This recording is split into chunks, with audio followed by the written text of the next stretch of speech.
तो बहुत देर से शांत अवस्था में रखा हुआ मेरा फोन आखिरकार बज पड़ा।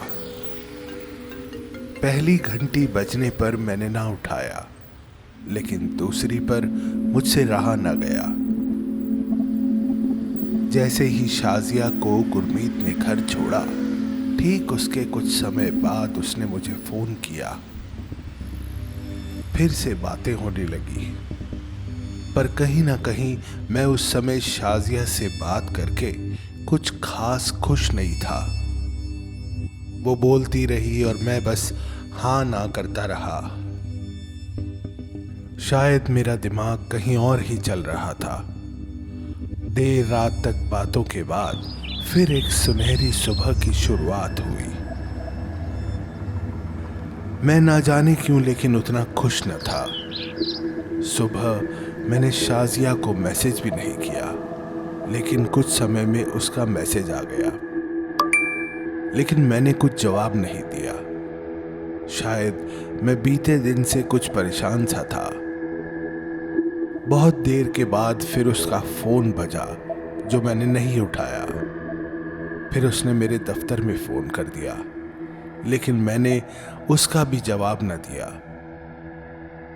उसके 3-4 फोन करने के बाद मैंने आखिरकार उससे बात की और वो मुझसे बहुत नाराजगी जताते हुए बात कर रही थी कि आखिर मैं उसका फोन या उसके मैसेज का रिप्लाई क्यों नहीं कर रहा।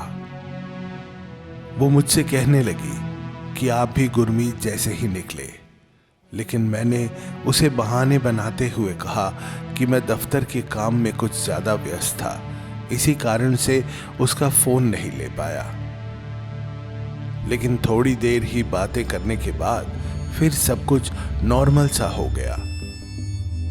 फिर कुछ बातें और हंसी के ठहाके शुरू हो गए।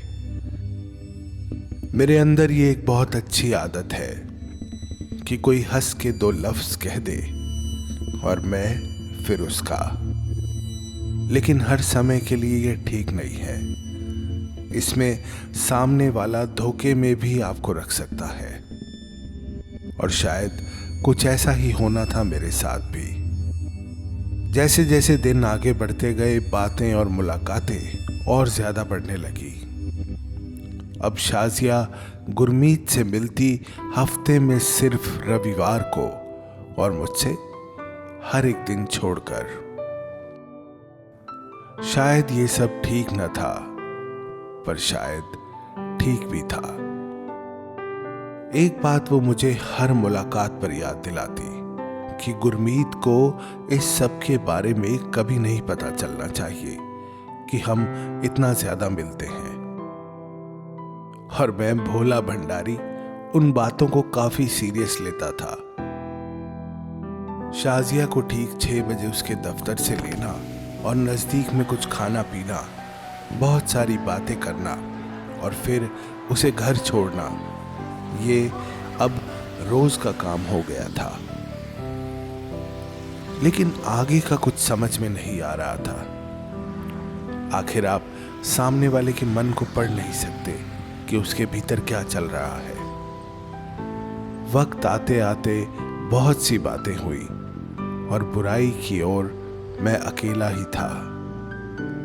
आप अगला जरूर सुनिएगा।